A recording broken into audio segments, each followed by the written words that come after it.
ನಮಸ್ತೆ ಸ್ನೇಹಿತರೆ, ನಾನು ನಿಮ್ಮ ಸಿಂಪಲ್ ಶಿವು ಮಾತಾಡ್ತಾ ಇರೋದು. ಮಾರ್ಚ್ 24 ನಮ್ಮ ಕನ್ನಡ ಚಿತ್ರರಂಗ ಮರೆಯೋಕ್ಕಾಗದೇ ಇರುವಂಥ ದಿನ.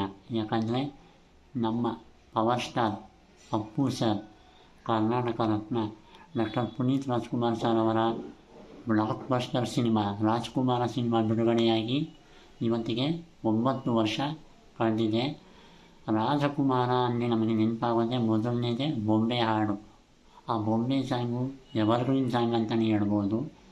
ಸೊ ಈ ರಾಜಕುಮಾರ ಸಿನಿಮಾ ಫ್ಯಾಮಿಲಿ ಸೆಂಟಿಮೆಂಟ್ ಎಮೋಷ್ನಲ್ ಚಿತ್ರ ಅಂತಲೇ ಹೇಳ್ಬೋದು. ತಂದೆ ತಾಯಿಯ ಬಗ್ಗೆ ಇರ್ಬೋದು, ಅಥವಾ ಫ್ಯಾಮಿಲಿ ಬಗ್ಗೆ, ಅಥವಾ ಹ್ಯೂಮನ್ ವ್ಯಾಲ್ಯೂಸ್ ಬಗ್ಗೆ, ಮಾನವೀಯತೆ ಬಗ್ಗೆ ಬಂದಂತಹ ಚಿತ್ರ ಅಂತ ಹೇಳ್ಬೋದು.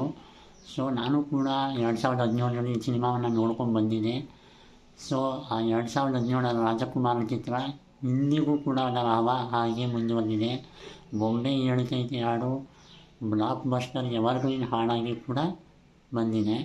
ಸೊ ಅಂದಿನ ಕಾಲಕ್ಕೆ 75 ಕೋಟಿ ಕಲೆಕ್ಷನ್ ಮಾಡಿದ ಚಿತ್ರ ಅಂತಲೂ ಕೂಡ ಹೇಳ್ಬೋದು.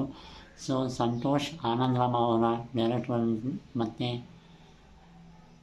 ಪುನೀತ್ ರಾಜ್ಕುಮಾರ್ ಅವರ ಆ್ಯಕ್ಟಿಂಗ್ ಮರೆಯೋಕೆ ಆಗಲ್ಲ. ಒಬ್ಬ ಫ್ಯಾಮಿಲಿ ಮ್ಯಾನ್ ಆಗಿ ತಂದೆ ತಾಯಿಯನ್ನು ಕಳ್ಕೊಂಡಾಗ ಅನುಭವಿಸುವಂಥ ನೋವು ಯಾತನೆಯನ್ನು ಈ ಸಿನಿಮಾದಲ್ಲಿ ನಾವು ನೋಡ್ಬೋದು. ಮತ್ತು ಸಮಾಜ ಸೇವೆ, ಆಶ್ರಮದಲ್ಲಿ ಇರುವಂಥ ವ್ಯಕ್ತಿಗಳನ್ನ ಹೇಗೆ ನೋಡ್ಕೋಬೇಕು ಅನ್ನೋದನ್ನು ಕೂಡ ನಾವು ಈ ಸಿನಿಮಾದಲ್ಲಿ ನೋಡ್ಬೋದು. ಹಾಗಾಗಿ ನನಗಂತೂ ರಾಜಕುಮಾರ ಸಿನಿಮಾ ತುಂಬ ಇಷ್ಟ ಆಯಿತು. ಯಾಕಂದರೆ ಅಪ್ಪು ಸರ್ ಆ್ಯಕ್ಟಿಂಗ್ ಆಗಲಿ, ಅಪ್ಪು ಸರ್ ಫೈಟ್ ಅಥವಾ ಹಾಡುಗಳು ಅಥವಾ ಎಮೋಷನ್ ಯಾವುದೂ ಕೂಡ ಮರೆಯೋಕ್ಕಾಗ್ತಾಯಿಲ್ಲ. ರಾಜಕುಮಾರ ಅಂದರೆ ಹೆಸರಿಗೆ ತಕ್ಕ ಹಾಗೆ ಈ ಸಿನಿಮಾದಲ್ಲಿ ಆ್ಯಕ್ಟಿಂಗನ್ನು ಮಾಡಿದ್ದಾರೆ. ಎಲ್ಲವೂ ಇದ್ದು ಸಿಂಪಲ್ಲಾಗಿ ಒಬ್ಬ ಆಶ್ರಮದಲ್ಲಿ ವ್ಯಕ್ತಿ ಹೇಗಿರ್ತಾರೆ ಅನ್ನೋದನ್ನು ಈ ಸಿನಿಮಾದಲ್ಲಿ ನಾವು ನೋಡ್ಬೋದು. ಹಾಗಾಗಿ ರಾಜಕುಮಾರ ಸಿನಿಮಾ ಇನ್ನು 100 ವರ್ಷ ಹೋದರೆ ಈ ಥರ ಸಿನಿಮಾ ಬರೋಲ್ಲ ಅಂತ ಹೇಳ್ಬೋದು ಫ್ರೆಂಡ್ಸ್. ಹಾಗಾಗಿ ಇವತ್ತಿಗೆ 9 ವರ್ಷ ಆಗಿದೆ ಬಿಡುಗಡೆಯಾಗಿ.